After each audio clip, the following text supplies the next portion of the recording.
چینی پر inquiry commission کو report کے لیے مزید 3 ہفتے کی مہلت. شائستہ گیلانی مسابقتی کمیشن کی قائم مقام چیئرپرسن تعینات. وفاقی کابینہ کی 12 نکاتی ایجنڈے کی منظوری. چھوٹے کاروبار کے لیے 75 ارب کے پیکج کی توثیق.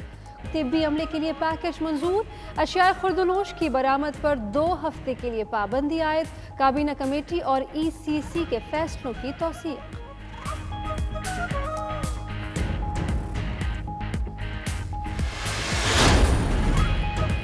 کپتان کی کابینہ کی نصف سینچری مکمل. وفاقی کابینہ میں غیر منتخب افراد 18. وفاقی وزراء کی تعداد بڑھ کر 27 ہو گئی. 4 وزراء مملکت، 5 مشیر اور 14 معاونین خصوصی بھی شامل. عاصم باجوہ کو وفاقی وزیر یا وزیر مملکت کا درجہ نہیں دیا گیا. ادھر وزیر اعظم سے وزیر اطلاعات شبلی فراز اور معاون خصوصی lieutenant general retired Asim Saleem Bajwa کی ملاقات. سیاسی صورتحال پر تبادلہ خیال. روزگار کا ایک اور بڑا منصوبہ. وفاقی حکومت کا 6 لاکھ افراد کو روزگار دینے کا فیصلہ.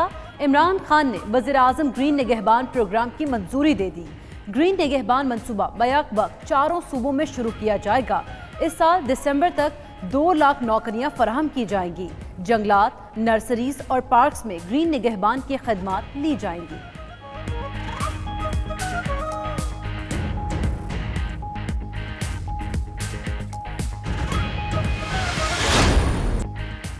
وزیر اعظم کا خلاف ضابطہ تعیناتیوں پر نوٹس. کابینہ کی منظوری کے بغیر تعینات تمام افسروں کو فارغ کرنے کا فیصلہ. عمران خان کی ہدایت پر پرنسپل سیکریٹری اعظم خان کا تمام وزارتوں کو خط. تمام وفاقی وزارتوں اور ماتحت اداروں سے 30 اپریل تک بھرتیوں کی رپورٹ طلب. مسلم لیگ نون کے دور میں تعینات افسروں کی تفصیلات بھی مانگ لی.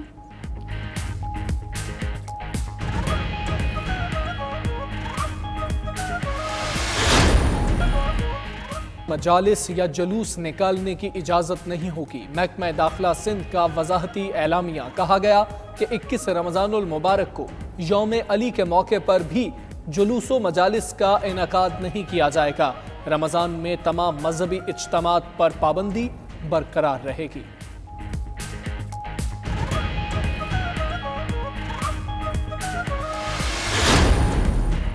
وزیر اعلیٰ پنجاب کی زیر صدارت ترقیاتی منصوبوں کا جائزہ لینے کے لیے اجلاس. عثمان بزدار بعض زیر تکمیل منصوبوں کے ناقص معیار پر برہم. ادھر عثمان بزدار کا کہنا ہے بچاؤ کے لیے اقدامات میں علماء مشائخ کا تعاون قابل ستائش ہے.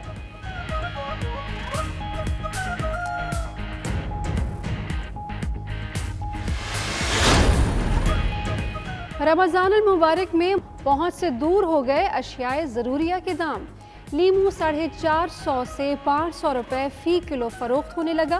کھجور 400 روپے کلو تک جا پہنچی. کیلا 190 روپے کا درجن. آلو اور سبزی کے نرخ بھی آسمان سے باتیں کرنے لگے.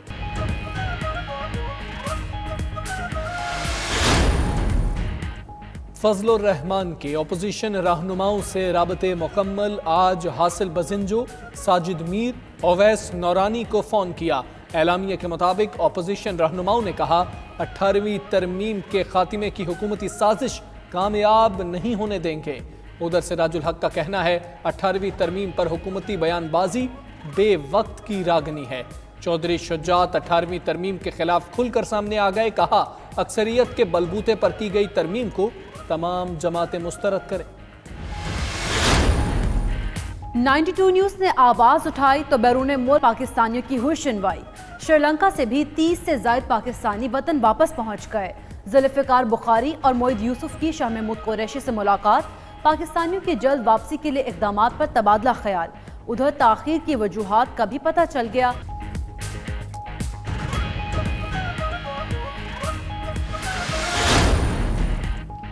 پی سی بی کے زیر اہتمام کرکٹرز کے لیے آن لائن کوچنگ کا دوسرا روز. وسیم اکرم نے شرکا کو صورتحال سے نمٹنے کے متعلق بتایا.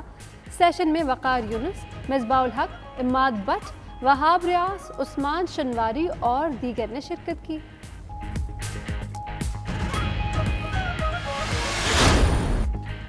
سابق کپتان سلیم ملک نے اپنے کریئر کے خاتمے کا ذمہ دار پی سی بی کو قرار دے دیا. کہتے ہیں ان پر پابندی لگا دی, باقی کھلاڑیوں کو جرمانہ کر کے چھوڑ دیا گیا. بورڈ سے کوئی ٹرانسکرپٹ نہیں ملے, ان کا معاملہ آئی سی سی تک پہنچنے نہیں دیا گیا. مزید بولے وہ کسی کے چہرے سے پردہ نہیں اٹھانا چاہتے.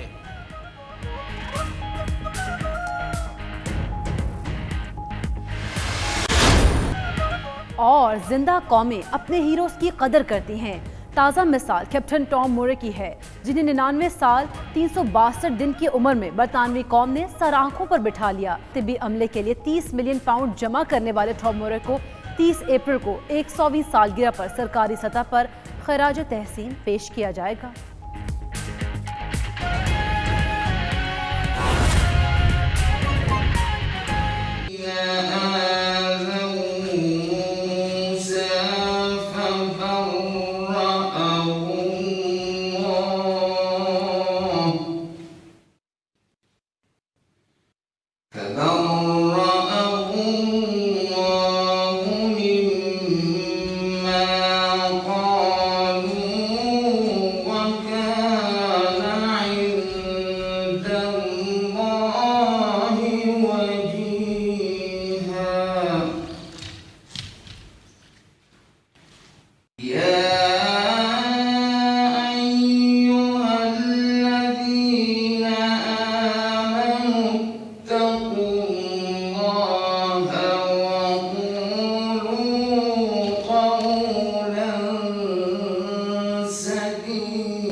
بسم اللہ الرحمن الرحیم. میں سید شبلی فراز صدق دل سے حلف اٹھاتا ہوں صدق دل سے حلف اٹھاتا ہوں کہ میں خلوص نیت سے پاکستان کا حامی و وفادار رہوں گا کہ میں خلوص دل سے پاکستان کا حامی اور وفادار رہوں گا کہ بحیثیت وفاقی وزیر میں اپنے فرائض و کارہائے منصبی میں اپنے فرائض اور کارہائے منصبی ایمانداری اپنی انتہائی صلاحیت اور وفاداری کے ساتھ اسلامی جمہوریہ پاکستان کے دستور اور قانون کے مطابق اسلامی جمہوریہ پاکستان کے دستور اور قانون کے مطابق اور ہمیشہ پاکستان کی خود مختاری سالمیت استحکام یکجہتی اور خوشحالی کی خاطر انجام دوں گا یکجہتی اور خوشحالی کی خاطر انجام دوں گا کہ میں اسلامی نظریے کو برقرار رکھنے کے لیے کوشاں رہوں گا کہ میں اسلامی نظریے کو برقرار رکھنے کے لیے کوشاں رہوں گا جو قیام پاکستان کی بنیاد ہے کہ میں اپنے ذاتی مفاد کو اپنے سرکاری کام یا اپنے سرکاری فیصلوں پر نظر انداز نہیں ہونے دوں گا کہ میں اسلامی جمہوریہ پاکستان کے دستور کو برقرار رکھوں گا کہ میں اسلامی جمہوریہ پاکستان کے دستور کو برقرار رکھوں گا اور اس کا تحفظ کروں گا کہ میں ہر حالت میں ہر قسم کے لوگوں کے ساتھ بلا خوف و رعایت اور بلا رغبت و عناد قانون کے مطابق انصاف کروں گا اور یہ کہ میں کسی شخص کو بالواسطہ یا بلا واسطہ